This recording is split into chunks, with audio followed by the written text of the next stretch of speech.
Hello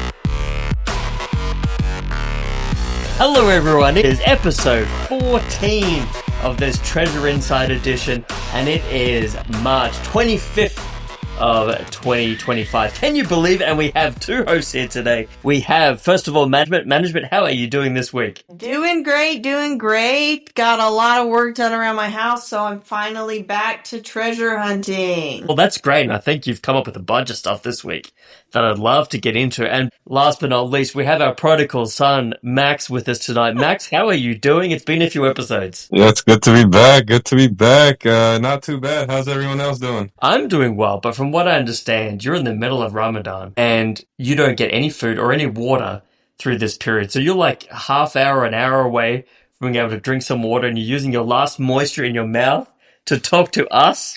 Yes, sir. No water, no food, and really one of the toughest one is no nicotine. So it's a good and bad thing. Oh, that's great. So I went to Disneyland this last week. I said on the last episode, it was great. We had a lot of fun, a lot of lines, a lot of cost, a lot of sugar, but in the end it worked out great. And I'm a strategist, as you may have found out from doing all this treasure hunting. So I thought I had like the fast lightning pass down to a T, but it took me a day to figure it out. Day 2 was locked in. I crushed the lightning pass, maximized the amount of fun on all the rides for all the kids, which I'm very proud of, but we had a great time. So for anyone who's going to go to Disneyland, hit me up. I've got the strategy now. Have you guys been to Disneyland as well? Or just Disney World Management? Been to both. Okay. And so you could have given me the strategy tips. I didn't realize that before. Which do you prefer, Disneyland or Disney World? Disney World is definitely closer and bigger. I haven't been to Disneyland since I was a teenager, so fast passes were not a thing back then. I know. Now you can buy your way to an increased experience. But it was great. We took I only have one son, but my son was 5 years old, went straight to the Pirates of the Caribbean, terrified the crap out of him. And he didn't want to go on any rides like that again. But he enjoyed like the carousel and all that sort of stuff. It's funny, I didn't talk about this last week, but I went down a whole rabbit hole about the Appalachian Trail box and tying it into Disney clues, because the last line of that chapter says treasure awaits, and I Googled that. And that's the tagline for their newest cruise ship. Right. Well, you might not be the only person that ties conspiracy theories to Disney. I think that's a thing. So you might can join the crowd of the Disney conspiracy theorists that are out there. Don't get me started, Chaz. We're just going to pretend like you didn't say anything. Give us a crash course in the conspiracy theories, right? Well, there's a lot going on, not just there's treasure inside, but at the treasure hunting community. So let's start off with the news of the week.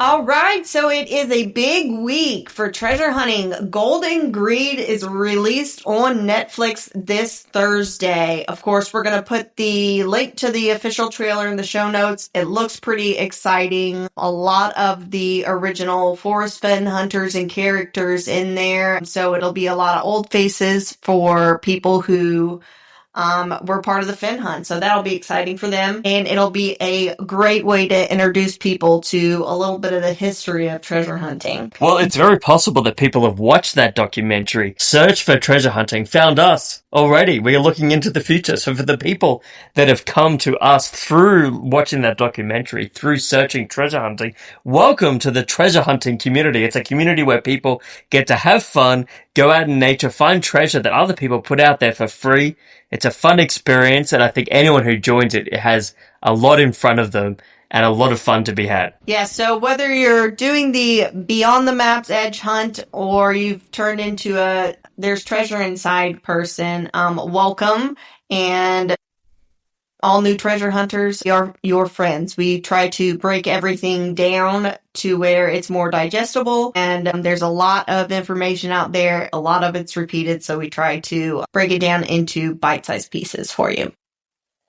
That's definitely correct. And we created this podcast to really break down this treasure inside, to, like management said, make it easily digestible for people who don't have hours and hours every week to go through forums like we do. But now we've got a few other hunts we might sprinkle in as well to make it easy for people to understand what's going on with them, what are the highlights going on in the community, and how to find that treasure. And on that note, another hunt was announced this week. It is called Seeking Texas, and it is in pre-order. The books are already arriving to certain, I'm not sure if there are people that are getting a pre-release copy or not, but I've seen pictures of the books in hands, even though it says it's in pre-order, but the hunt starts June 2nd officially. Now, this is a little bit different format from the rest of the treasure hunts. So it's $125 for the book, and it's a $35,000 plus bounty. So good chunk of change investment, good chunk of change return.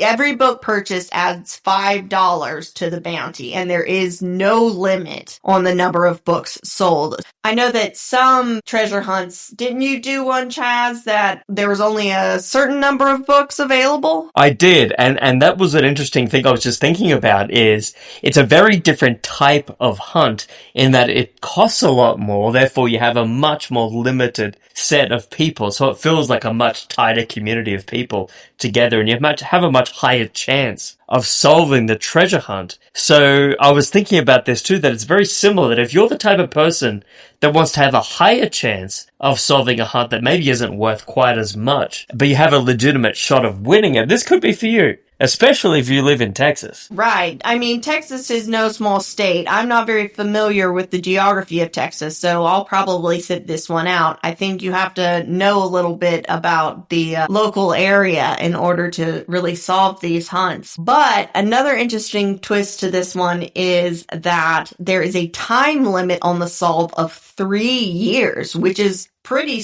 low, I thought. And if by June 1st, 2028, the treasure has not been found, the funds will be donated to the Remember the Alamo Foundation. Well, the good thing about that is that even if you haven't solved it, at least you'll get closure within 3 years. With There's Treasure Inside, John Collins Black has said he would release clues within 8 to 10 years. Not finish the hunt, release clues in 8 to 10 years. And people are probably going to be eagerly awaiting those if it goes on that long.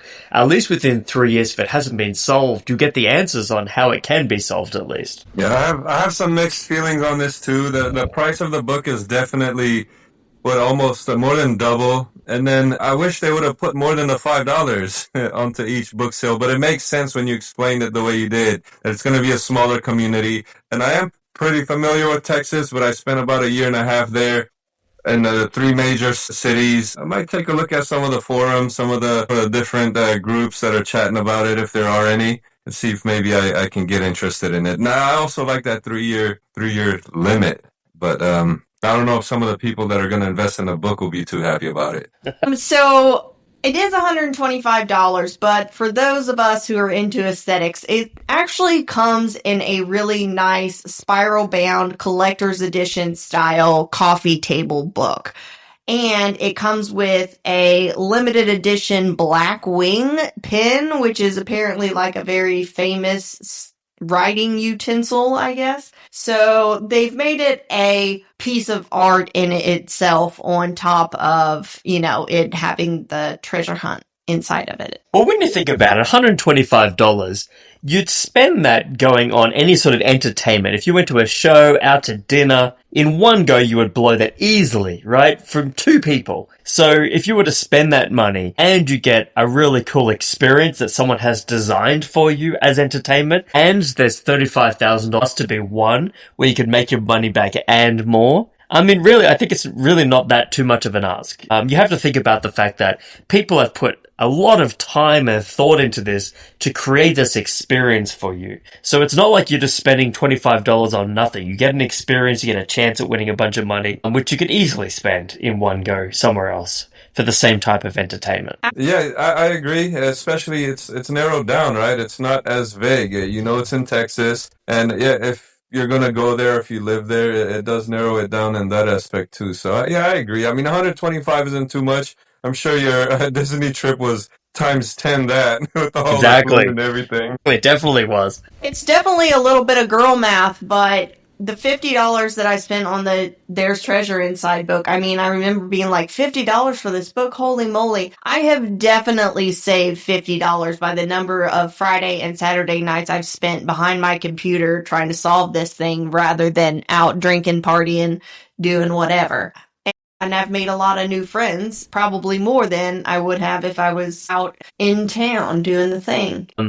Okay, so we need to go over the treasure hunt token hunt from last week. So for those who saw the hunt, episode 13 hunt, you could access it from the show notes. You got a treasure map with a princess and a cruise ship. Now, come on, that part, you have to admit, was pretty easy. Princess cruises for a princess cruise ship. Now, what I decided to do with this hunt was make the website not that difficult to go to, but searching the website itself for the eventual answer a little bit more difficult than before. So, like I said, there was a princess there with a little crown on. A cruise ship took you to princess.com, which is Princess Cruise Ships. And she was holding up some crabs. Okay. I guess it could have gone down a different route for the solve this week. But if you scroll all the way down, pretty much to the bottom of the website, there's a guy there holding up some crabs in a very similar stance. And right underneath it was the words immersive experiences. And that matches with the 9,11 2 words, immersive experiences. 9/11, man, I really could have gone down a bunch of different routes with this hunt.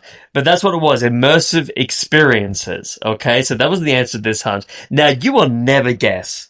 You will never guess the person that solved it this week. Could you guys take a stab at what person solved it this week? Was it Max? Did Max win? Max did not win. It was not Max. One other person who's been solving them every week won it. Do you remember who that was? It's Jim again. Jim, the Ken Jennings of Treasure Hunt Token. Jim solved it again, cleaning up on the Treasure Hunt Token. Like I said, Jim actually also bought some Treasure Hunt tokens to get himself onto the higher level hunts. There's actually some hunts there ready to go that take you through a bunch of different websites to get you to the final solution, which are really fun.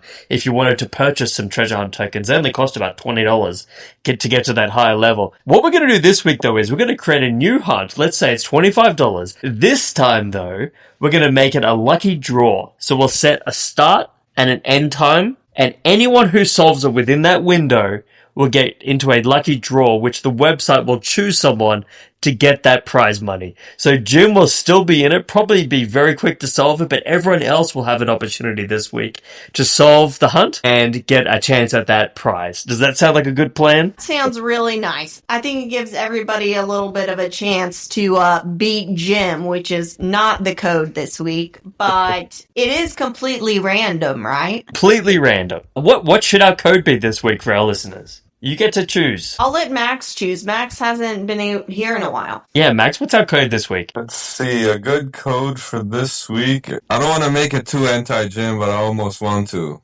You can make it anti-Jim. Jim's a good sport.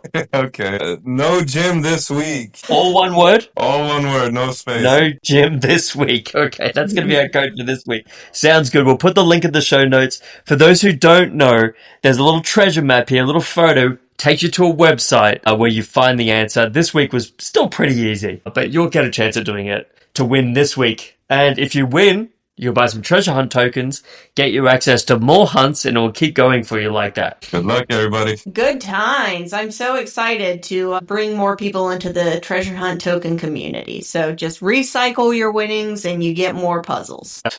Okay, so let's talk a little bit more about some of the treasure inside boxes. It's been a little while since we've touched on some particular boxes. Management, you are the AT Appalachian Trail Box Queen. Do you have some updates this week for the Appalachian Trail Box? Yes, and I'm actually super excited because I am planning my very first actual boots on the ground trip to go look for the Appalachian Footpath box, at least get my boots on the ground, toes wet, so I can see more what it's like. So I am going to be kicking it off at Springer Mountain, taking the map at face value and saying, okay, what's the simplest solve possible? Springer Spaniel is the general consensus of what that dog means. Okay, I'll start there and go from there. So Wait, where is Springer Mountain? And you're giving everyone your, like, half your solve here, right? But where is Springer Mountain? I won't give away too much. Springer Mountain is in Georgia. It's the southern terminus of the Appalachian Trail. Wow, so you're going full head on into this.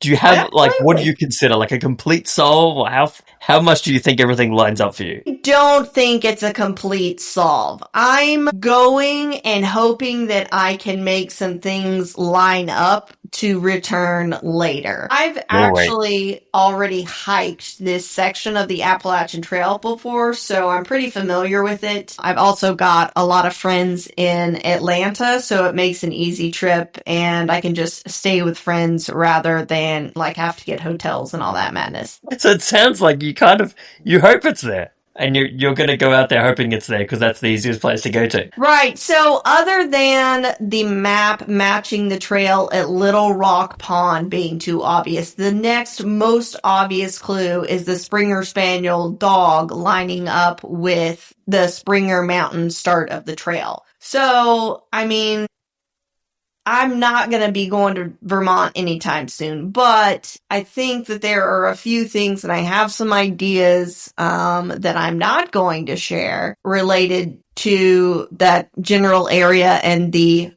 3 miles as the crow flies way around it. And I'm going to try to see if some of those things line up with clues that are only obvious once your boot's on the ground. Well, will you tell us some of these things once you come back? Absolutely. I'm more than happy to share. And I'm also going to be testing out some technology stuff while I'm there as well to try to make like a geofence so that I don't exceed the 3 miles as the crow flies when I'm walking around. Okay, so you have a YouTube channel. I'm sure we'll hear more about your YouTube channel as well, right? Yes, I will be doing lots of boots on the ground prep videos in preparation for this trip. I actually just posted one on Sunday where I talk about the AWOL guide, which is a data book, and how I am using that to prepare for the section of trail that I'll be hiking. Well, this is great. We've outsourced a lot of this boots on the ground experiences by having other people on the show. We have our own homegrown, in-house boots on the ground experience happening. So you have to give us a lot of detail. I have to say video, when you're there, preparing for it. So those of us who can't go boots on the ground can get that full experience. Yeah, absolutely. And I had a really generous person tip me on my Gumroad for a bunch of my files. So my boots on the ground fund has a little bit of coin in it, so that feels like treasure in itself. So thank you to everyone who has downloaded those items and tipped me for those. So we will put a link to your YouTube channel, but what is it again in case people can't be bothered looking at our notes from the show? The YouTube is youtube.com/@the-management-at. So, but it's spelled funny. It's THEMGMTAT. Okay, so is there anything else that you've seen on the forums, across the internet, that you feel like is worthy of sharing to people this week on the Appalachian Trail box? Yes, and so this is where we get into the cluey part of it, y'all. So Hooley posted an article where part of the Appalachian Trail officially is now taking a ferry across the Nolichucky River as part of the official route. This is the first time that there is any water crossing that is part of the trail in the trail's history, so it's kind of a big deal. But the only reason they had to do that was because the bridge that you would normally foot hike across was destroyed by Hurricane Helene last fall. So this is a really good example of why the length and path of the Appalachian Trail changes from year to year. I had a quick question. So you said the bridge was destroyed. Was there any chance that this box could have been on the bridge and could be in a lake now? But John Collins Black said late last fall that he is confident that none of the boxes were damaged by weather. Gotcha. Okay. But that's a good point and a good question to have because it's worth bringing up again.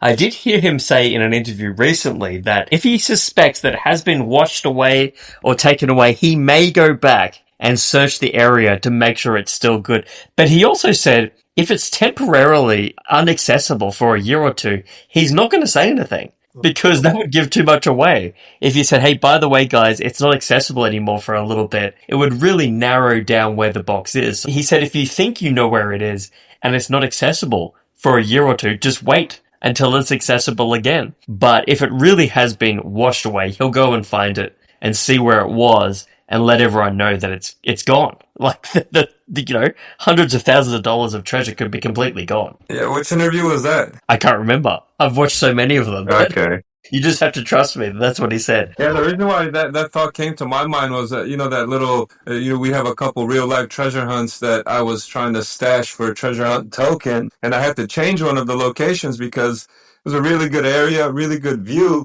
But then when I went back to check on it, because I had no eyes on it, I wasn't sure if people were going to announce it that they found it. And I noticed it wasn't an area that I could hide something. And I actually went back this weekend just to look for a new spot to hide them in. And luckily I moved it because there was construction being done. It's right off the San Francisco Bay Bridge in Treasure Island. So there was some construction done, and when she mentioned that the bridge was destroyed, that's the first thing that came to mind is what if the box is lost? Yeah, so I think if it's completely gone, he'll tell us, but if it's not accessible for a little bit, and you got to deal with it. So I kind of like it. It feels very organic. It's a real thing. It's real treasure out there, and you got to get to it. It's real treasure, and it's exciting. In theory, if it does get washed away in a storm or whatever, 100 years from now, it's a buried treasure, right? That's right. And it'll be like this back in, 2025, there was this treasure hunting community and they hid all these coins, but one of the boxes was never recovered because it was lost. And it's just like the sunken pirate treasure that never made it across the Atlantic. Yeah, and he's always said that it's not hidden treasure. He said it's not buried treasure. It's just hidden treasure. Or maybe it will be buried at some point if it gets washed away. In fact, one of our listeners had a question. I will say one of the listeners that I'm talking about was my brother. But one of my listeners did ask what about metal detectors? We haven't talked about metal detectors as a way in which to find the treasure. Now, again, I may just be making this up, but I do believe that John Collins Black did say that metal detectors wouldn't be that useful. I could be making that up, or someone said that. I think one of the reasons for that is it's not actually a buried treasure. It's a hidden treasure. So, for example, if it's just out in the open somewhere behind a rock or in a cave somewhere where it's not actually below the surface level of the soil, then a metal detector won't work. You just come across it and you'll see it straight away. That's, from what I understand, how the treasure is hidden, not buried. Although we did talk about it being hidden in a rock or fake rock or something like that, but from my understanding is that a metal detector won't help. Okay. Now I was going to say that it's been giving me ideas because I remember a few weeks ago I asked Chaz, I said, I don't think he's definitely not burying it, but the treasure that I want to hide, I almost want to conceal it in a way where, for example, one idea I had was I can stash it in a makeshift branch and then just stick it on a tree. So it just looks like a part of the tree, but it's a branch. So I can see him taking these boxes, disguising them as maybe a rock and fitting it inside of a side of a mountain or something or a bridge. So yeah, it's very interesting that you mentioned that. The metal detector thing has been a big piece of discussion, especially while the snow was on the ground, right? Because people can't see what's on the ground, so they're using the metal detectors. But I did look this up myself. I have verified it. The use of metal detectors in national parks is a felony. So you can't use it at all. Why? Why would it be a felony?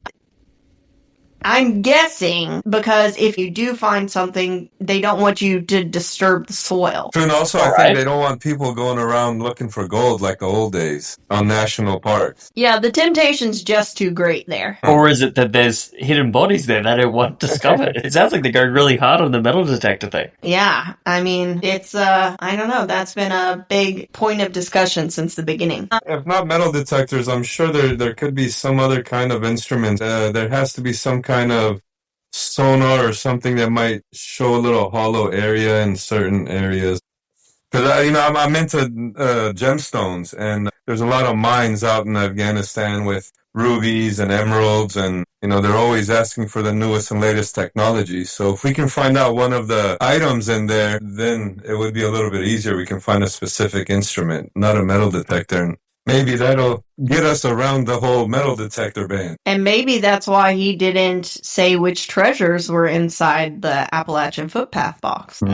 Well, it made me think back to when you said on a branch. I've always been picturing if you're going out looking for treasure, I'd be looking on the ground the whole time. And wouldn't it be funny if the reason you don't need metal detectors or anything like that is that it's very obvious that it's just up in a branch somewhere? Like, everyone's looking down and it's up the whole time. You don't need a metal detector. I think that would be something that he would do. So this is going to be hard to describe without a visual, but there is one quote-unquote clue in the map. So if you have the map oriented to where the big AT that's in one of the corners is the correct orientation to where it reads as AT. In that bottom right corner, in like the burned edge or whatever, there is an image of a man that looks like he's reaching into like a tree stump. Oh, wow. Okay. Very vague and interpretive, but it could be something. You never know. Wait, is that confirmed or is it kind of looks like that? Because I know that map is like really blurry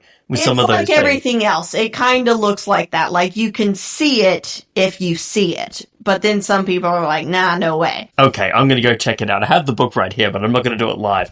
But I will go check that out and come back and let you know what I think of that. Okay. But so back to the river crossing part. So in hiker lingo, blue blazing, which we know blue is the magic word, right? Blue blazing is a term that is used to refer to traveling by water instead of by foot. Even though this wasn't part of the Appalachian Trail when the book was written and the treasure was hidden and everything, but that is another interpretation of blue blazing, which we've talked about blue blazes also being for trails that cross the Appalachian Trail. So that could be a hint for that. Blue blazes are also used on side trails that lead to water sources. And then, of course, we've got the Blue Ridge Mountains and the Blue Ridge Parkway. There's also the clues on the map that have the bluish tint to them, like the smoke and the scroll. But also, I realized this today when I was doing that video with the AWOL guide. There's two ways you can travel on the Appalachian Trail, and that's it. You're either a no-bow hiker or a so-bow hiker. In the AWOL guide, which is considered like the Bible for hikers, all of the mile markers, countdowns for traveling Sobo are blue. Wait, so Sobo is south. Going south. So you're north to south. traveling from Katahdin to Georgia. So which Vermont to is Georgia, right? From Maine to Georgia, yes. Maine to Georgia, correct. Okay. Yeah. So that's one of my big questions has always been, which way are we going on this begin here to X triangle, right? Like, is it Nobo or is it Sobo? Like, I've not been able to find anything that can explain the orientation. But so just to get this correct, the word blue you've gotten from the bluish icons on the map, right? Is there anything else in the book that points to blue? Well, the blue is all over the text, right? So blue is the most common word used in that chapter. Okay, I get you. Okay. I think it's used something like 11 times in the chapter. So The word blue.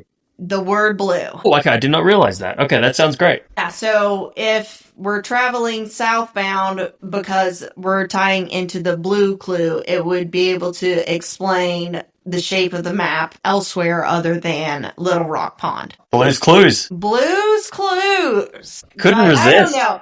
There is some people that think it's the shape of Michigan. And I'm like, okay, if people are going to get mad if the Forrest Fenn treasure is outside of the Rocky Mountain states, people are going to be livid if the Appalachian Footpath box is in Michigan. I'm pretty sure he said it's on the Appalachian Footpath. Yeah. It has to be.